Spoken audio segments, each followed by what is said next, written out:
By this point, I hope that you are familiar with Florida's Don't Say Gay bill, an incredibly controversial, hateful piece of legislation working its way through their system. Well, it was this close to being even more reprehensible than it will inevitably end up being, because there was an amendment proposed that would have required schools to inform parents of their children's sexual orientation within 6 weeks of learning that the student isn't straight. Because that's totally how, like, they love to pretend that they care about privacy and all that. And no, it's just you've got some, like homophobic parents. Yeah, have fun with that. Now, thankfully, this amendment has been pulled.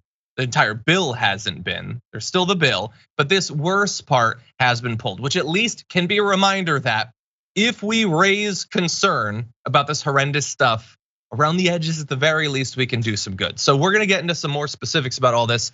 But Rayyvana, what do you think about this legislation and the right wing's focus on LGBTQ youth?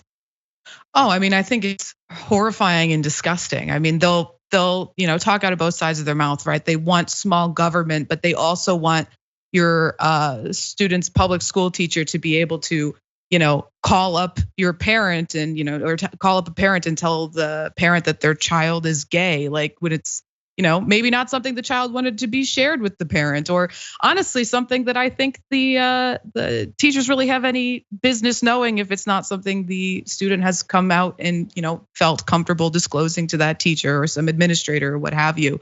It's just a huge overstep into privacy rights, because believe it or not, children do have privacy rights even in school. You don't walk through the door and lose every single one of your rights.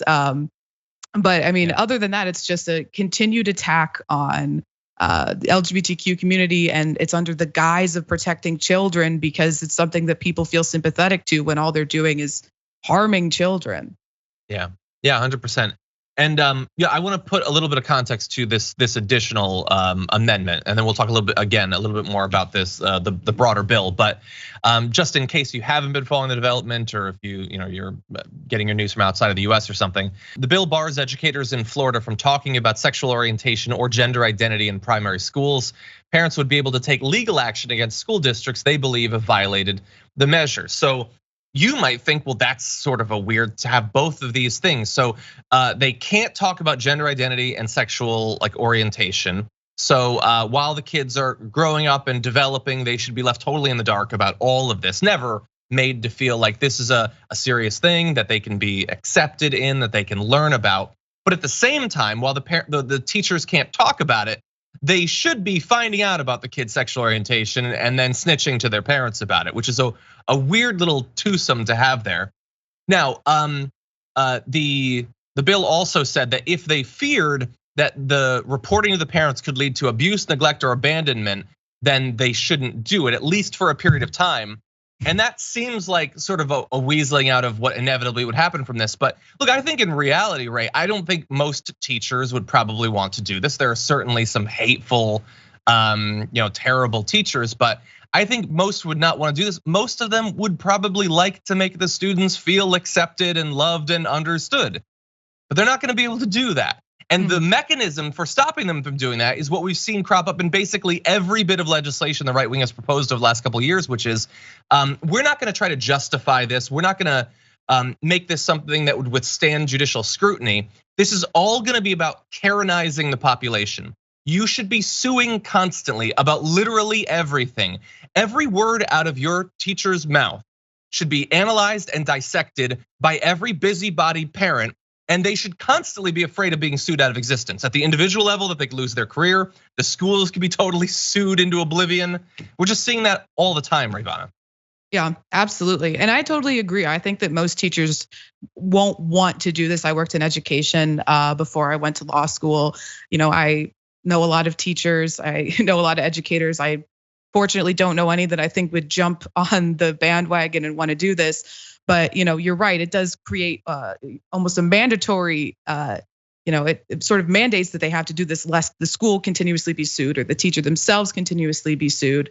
But I also think that a broader issue, and I'm glad this amendment was pulled, but it only creates sort of an escape for students who might be abused, neglected, or abandoned by their parents. But there are so many other things that can happen. Because as a parent might be homophobic, and that doesn't mean that they're going to abuse or neglect or abandon their child, but it will make that child's life much more difficult. Just because it doesn't meet the legal definitions of those terms doesn't mean that that's not going to be seriously harmful to that child who has chosen not to disclose that information to their parent for a reason.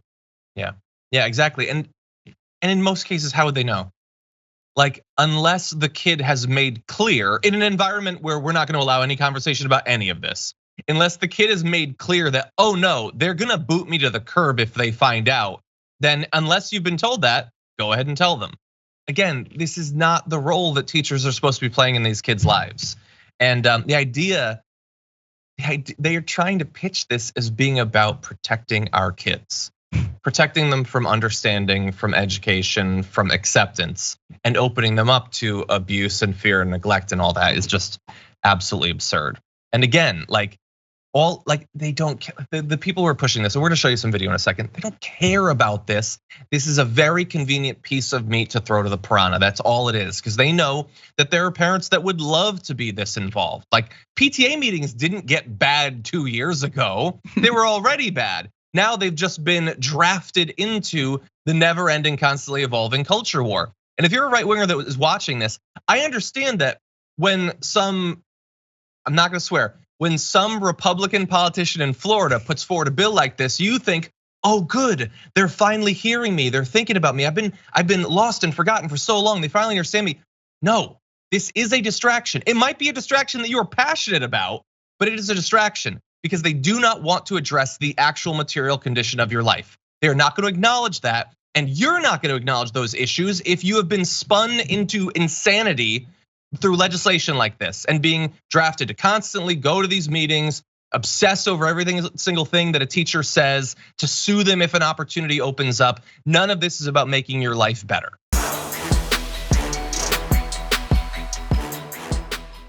For more political news breakdowns, interviews, stories of activism, and me trying my hardest to care about the occasional big celebrity news story, subscribe to our YouTube channel at youtube.com/thedamagereport.